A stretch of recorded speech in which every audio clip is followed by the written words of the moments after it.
لا حول ولا قوة إلا بالله العلي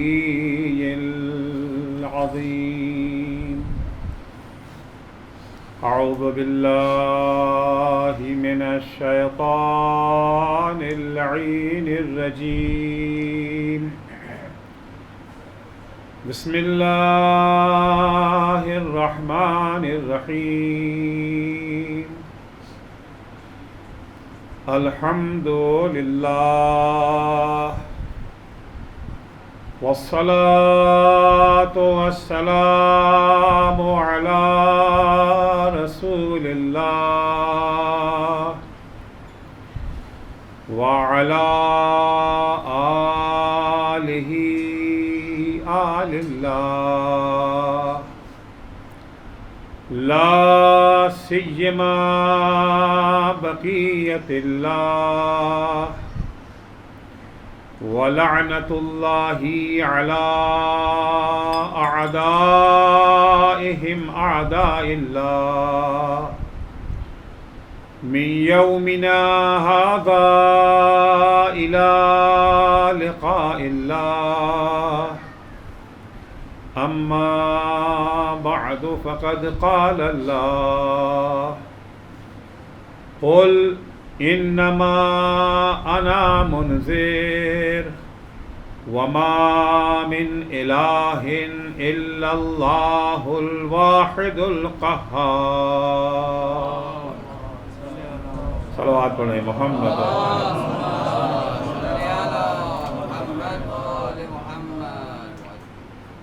عزیزان گرامی،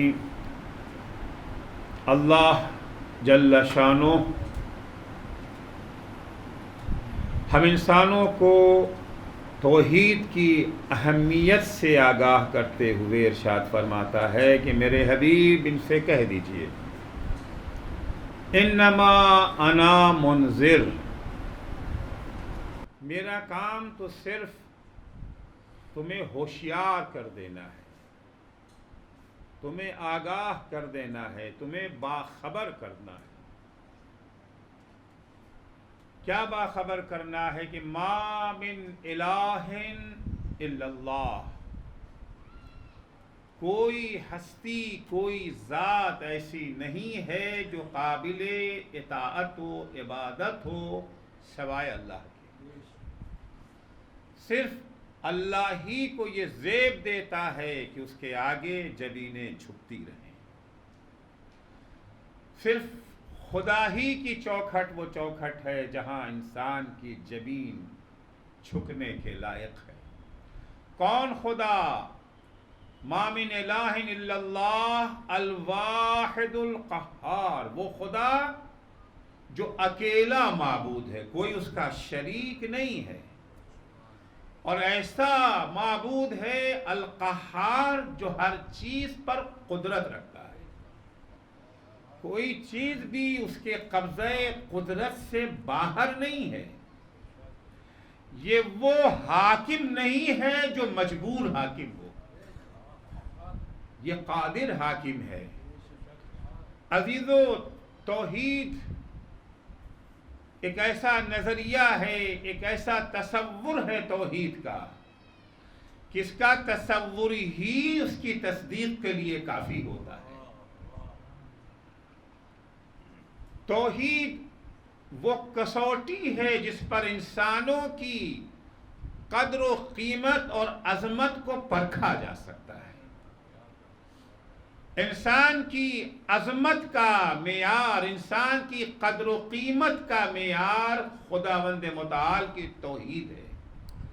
جتنا انسان کا تعلق خدا سے بڑھتا جائے گا اتنا ہی اس کی قدر و قیمت میں اضافہ ہوتا جائے گا. الہی تصور کائنات میں، الہی نظریے کے مطابق انسان کی عظمت کا تعلق نہ دولت سے ہے، نہ قدرت سے ہے، نہ شوکت سے ہے، نہ اقتدار و منصب سے ہے. انسان کی عظمت کا صرف اور صرف ایک ہی معیار ہے، وہ ہے خدا سے تعلق.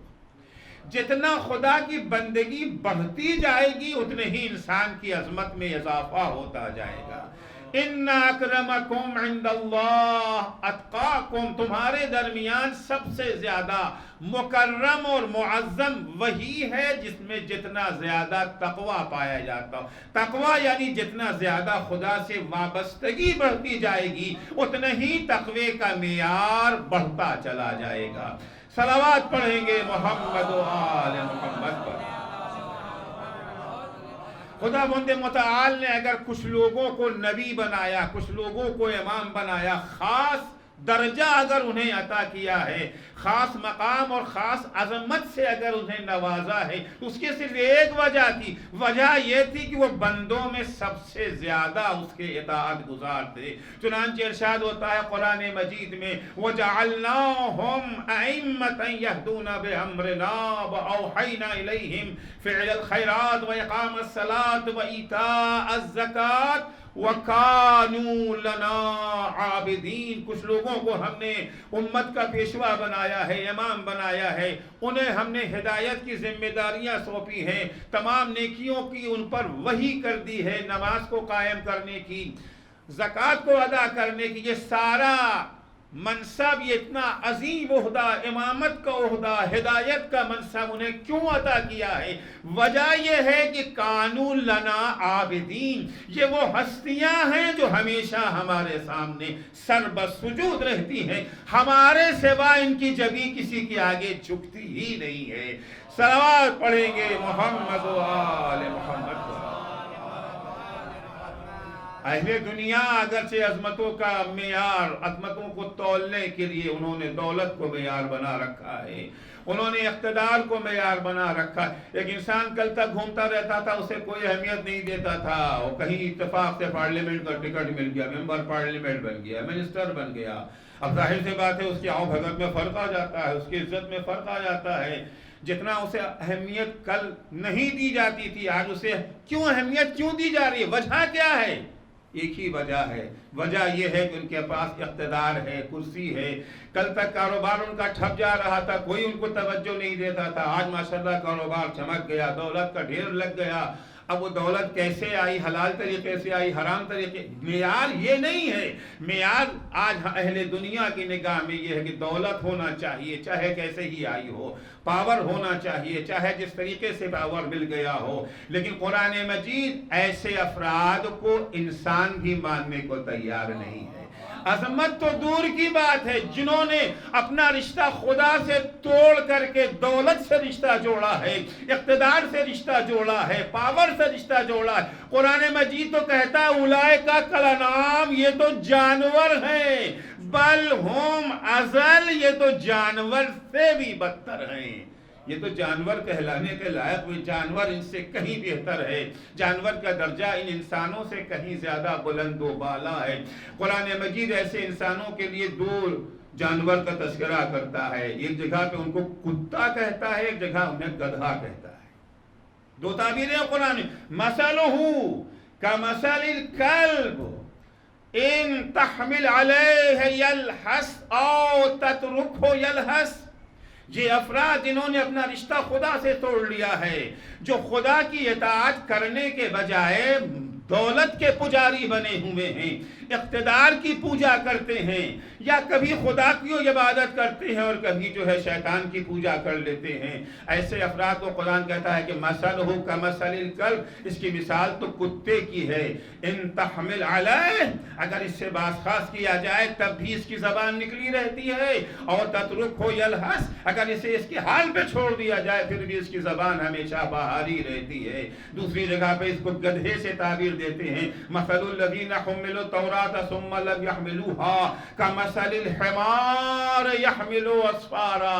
ان لوگوں کی مثال جن کے پاس علم بھی ہے، دانش بھی ہے، معلومات بھی ہے، معرفت بھی ہے، سب کچھ ہونے کے باوجود مطابق علم عمل نہیں کرتے ہیں، بجائے اس کے کہ اللہ کے آگے اپنی جبینوں کو جھکا دیتے، دولت کے پجاری بنے بیٹھے ہیں. وہ دولت جو ان کی اپنی خلقی ہوئی دولت ہے، اپنی ہی مخلوق کے سامنے اپنا سر جھکانے کے لیے تیار ہیں، اللہ کو چھوڑ کر کے. ان کی مثال اس گدھے کی ہے جس کے اوپر کتابیں لاد دی جائیں. قرآن کی نگاہ، قرآن ان لوگوں کو عظمت کی نگاہ سے دیکھتا ہے جنہوں نے اپنے دل میں توحید کو جگہ دے دی ہے۔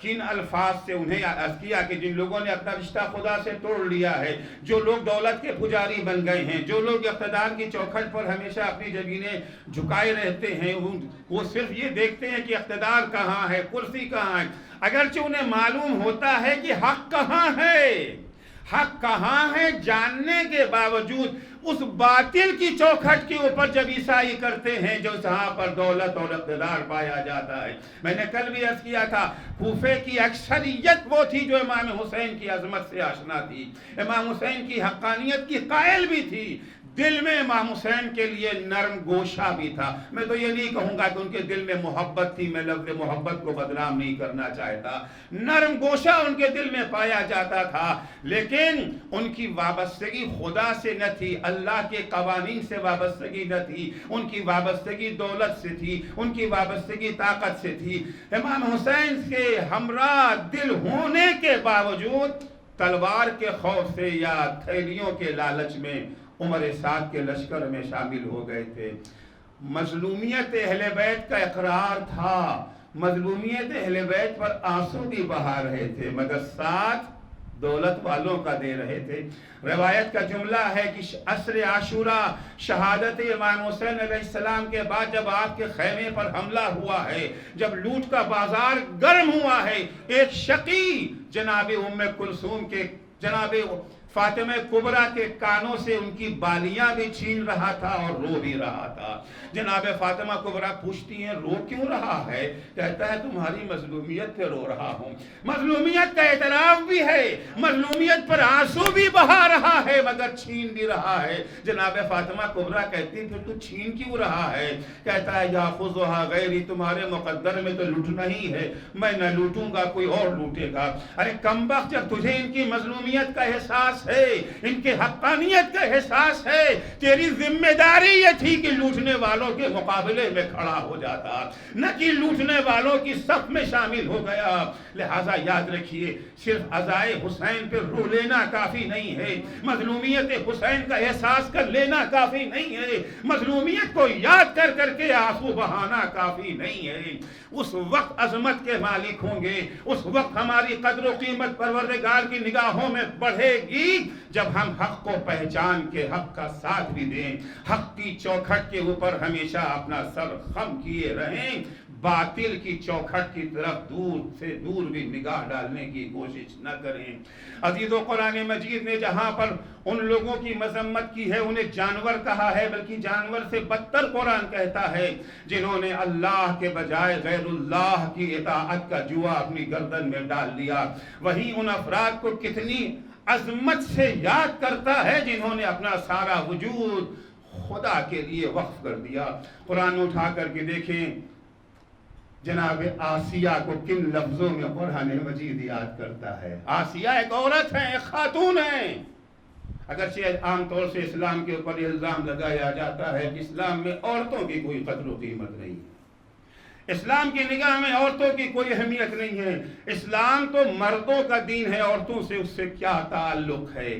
جبکہ نہ قرآن اس بات کی گواہی دیتا ہے، نہ حدیث اس بات کی شہادت دیتی ہے، اور نہ تاریخی واقعات ہی اسے تائید کرتے ہیں۔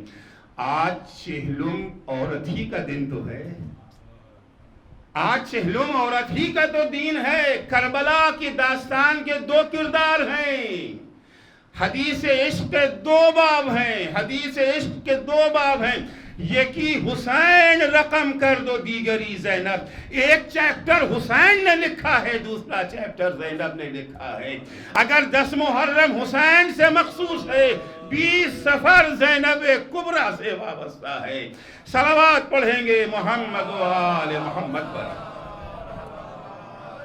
آپ دیکھیں آسیہ عورت ہونے کے باوجود، عورت ہیں آسیہ، لیکن قرآن مجید آسیہ کو نمونہ عمل اور آئیڈیل قرار دے رہا ہے۔ کس کے لیے؟ عورتوں کے لیے نہیں، سب کے لیے، عورتوں اور مردوں دونوں کے لیے قرآن مجید نے جناب آسیہ کو آئیڈیل اور نمونہ عمل قرار دیا۔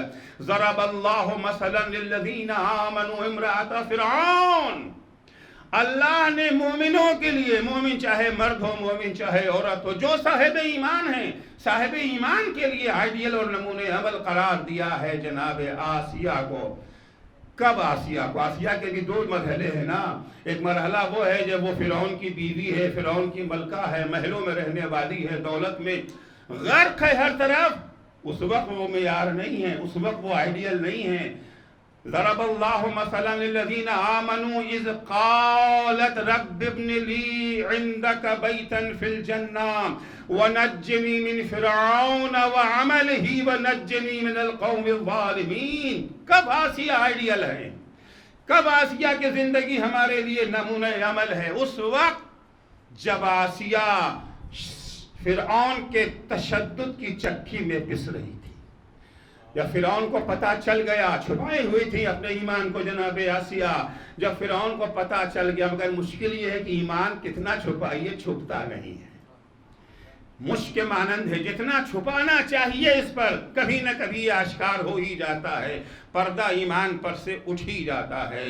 نفاق اور ہے، تقیہ اور ہے، نفاق اور ہے، تقیہ اور ہے۔ تقیہ کتنا ہی کیا جائے کہیں نہ کہیں سے پردہ اٹھ ہی جاتا ہے۔ شہید سادس قاضی نور اللہ شوستری جن کی قبر آگرہ میں ہے، آئے تھے یہاں کے اوپر، تقیہ میں تھے، اپنا مذہب چھپائے ہوئے تھے، قاضی القضات بنا دیے گئے، چیف جسٹس بنا دیے گئے پورے ہندوستان کے، لیکن ایک دن راز کھل ہی گیا، پردہ اٹھ ہی گیا کہ حقیقت کیا ہے۔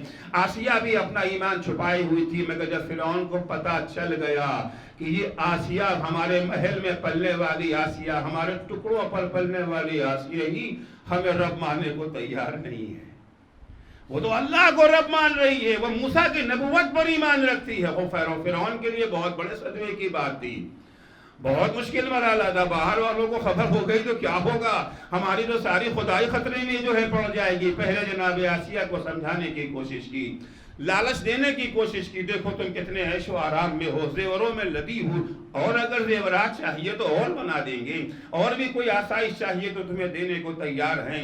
لاکھ لالچ آسیہ کو دیا، مگر آسیہ اپنے موقف سے دستبردار ہونے کو تیار نہ ہوئی۔ اس کے بعد فرعون نے دھمکیاں دینا شروع کر دیا۔ یہی ہوتا ہے نا، یہ پرانا قصہ ہے، کوئی نئی بات نہیں ہے۔ کیرٹ اور اسٹک، گاجر اور چھڑی کا ہمیشہ سے ساتھ رہا ہے۔ کبھی پہلے لالچ دی جاتی ہے، لالچ سے کام نہیں چلتا ہے تو اس کے بعد تشدد، ٹارچر کا راستہ اختیار کیا جاتا ہے۔ فرعون نے دھمکیاں دینی شروع کر دی، آسیہ اگر تم ہوش میں نہ آئیں، اگر اپنے عقیدے سے دستبردار نہ ہوئیں، اگر تم نے موسیٰ کی نبوت سے انکار نہ کیا، یہ ساری سہولتیں چھین لی جائیں گی۔ عزیزوں، جو سہولتوں میں غرق ہوں، فیسلٹیز جن کے چاروں طرف پائی جائیں، ان کے لیے بڑا مشکل ہو جاتا ہے اس سے دستبردار ہو جانا۔ کتنے افراد تو دھمکیاں ہی سن کر کے ان کا کام ہو جاتا ہے، آگے کی نوبت تو آتی ہی نہیں ہے۔ آسیہ نے کہا کوئی بات نہیں ہے، ساری سہولتیں میں چھوڑنے کو تیار ہوں، مجھے یہ سونا چاندی ہیرے موتی زیورات نہیں چاہیے، مجھے اگر چاہیے تو اپنے معبود کی عبادت کا موقع چاہیے، اس کی اطاعت میں زندگی بسر کرنے کی سعادت مجھے چاہیے۔